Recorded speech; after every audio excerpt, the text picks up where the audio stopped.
warahmatullahi wabarakatuh. Selamat siang semuanya.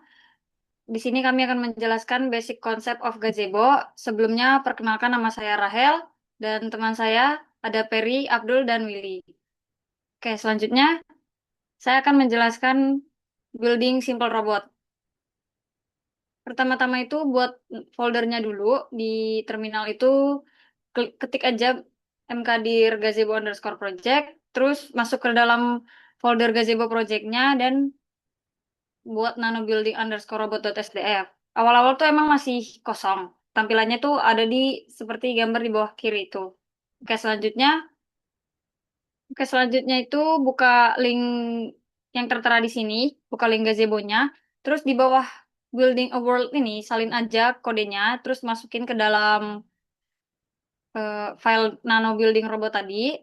Fungsi kodenya itu untuk buat world baru yang ada fisikanya, cahayanya, sama yang lain-lainnya. Terus abis itu kok salin juga kode di bawah defining the model pada link sebelumnya.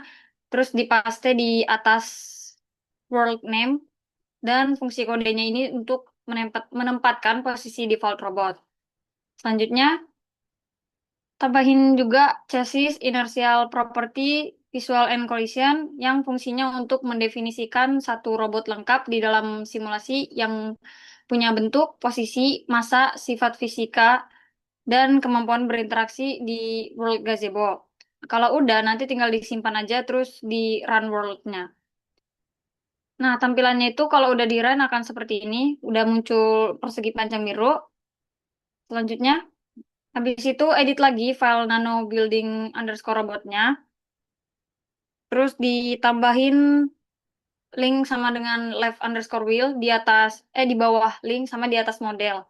Nanti kalau udah disimpan terus di run lagi akan seperti gambar di bawah kanan, dia ketambahan roda merah. Selanjutnya tambahin juga link right underscore wheel sama seperti sebelumnya. Nanti kalau udah disimpan terus di run juga tampilannya akan muncul roda kanan di yang warna merah ini.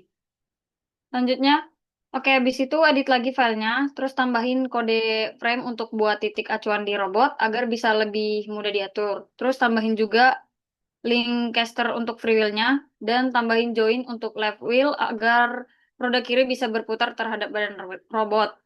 Selanjutnya, juga join untuk right wheel dan caster wheel agar bisa berputar terhadap badan robot. Lalu simpan semuanya, simpan filenya, dan run world-nya. Nanti tampilannya akan seperti ini. Kalau masih kurang jelas, bisa buka aja tutorialnya di YouTube di bawah ini. Selanjutnya akan dijelaskan oleh Willy. Oke, next untuk moving robot atau gerak robotnya itu tinggal ditambahin plugin disk drive di file SDF-nya. Dan untuk maju, stop, dan belok itu saya pakai panggil topiknya aja, jadi nggak pakai keyboard. Next, berikut untuk video maju, stop, dan beloknya.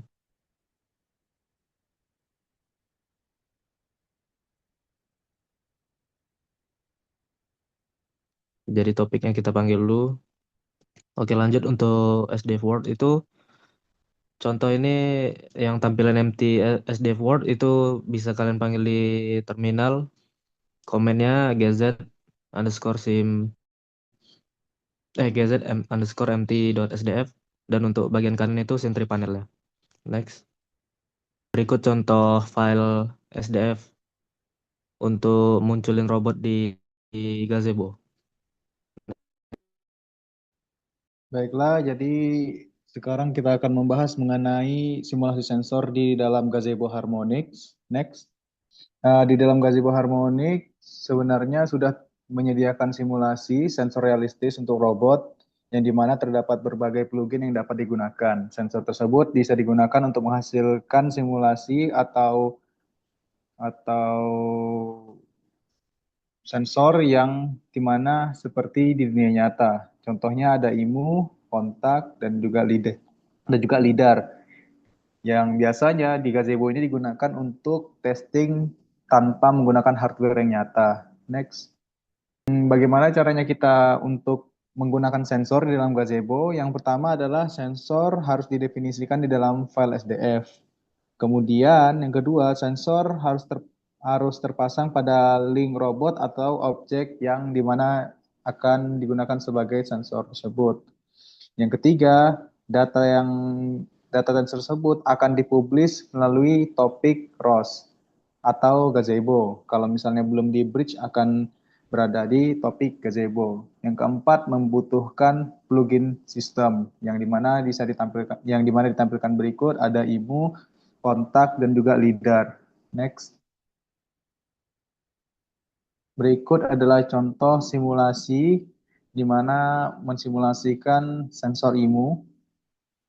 Sensor IMU digunakan untuk mengetahui rotasi, percepatan, dan beberapa data lainnya.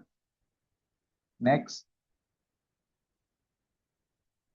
Berikut juga ada sensor kontak yang dimana akan mensimulasikan terjadinya kontak antara robot dengan suatu objek, yang di sini adalah terhadap objek dinding dan juga robot, yang dimana hasilnya adalah true.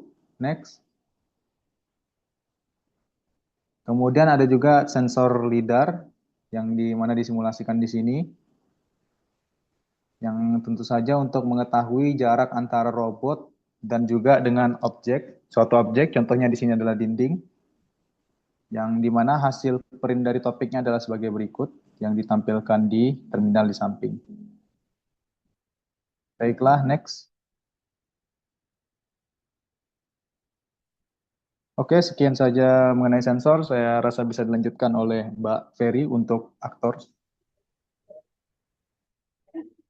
Oke, pada topik ini kita akan membuat aktor simulation.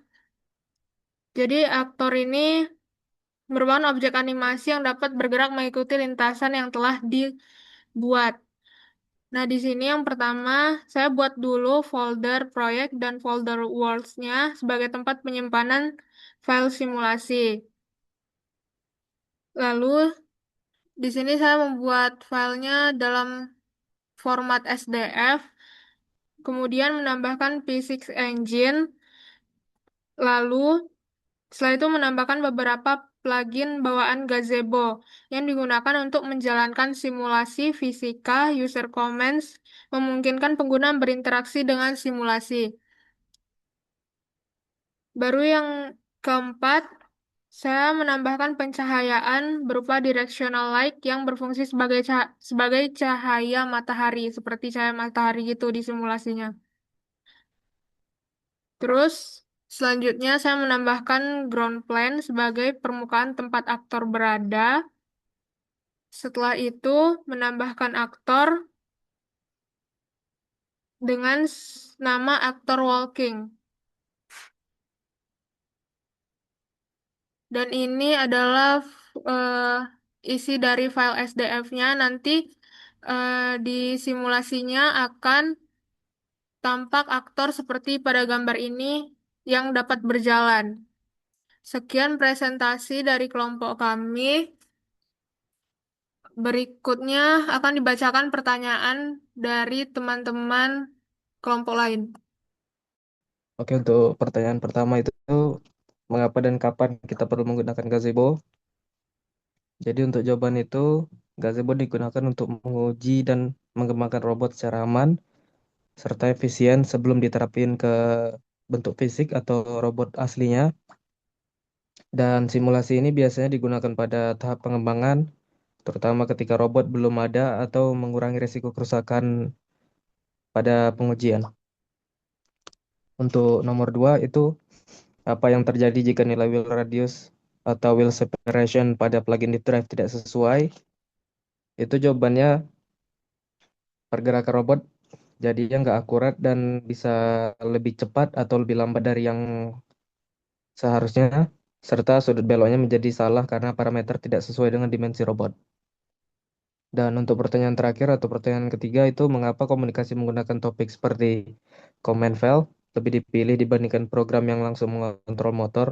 Itu jawabannya karena komunikasi berbasis topik membuat sistem lebih modular. Node yang dikirim perintah gerak tidak perlu mengetahui cara motor dikendalikan sehingga sistem lebih mudah dikembangkan, diuji, dan diintegrasikan dengan dengan komponen lain. Oke, mungkin cukup sekian dari pertanyaan. Terima kasih.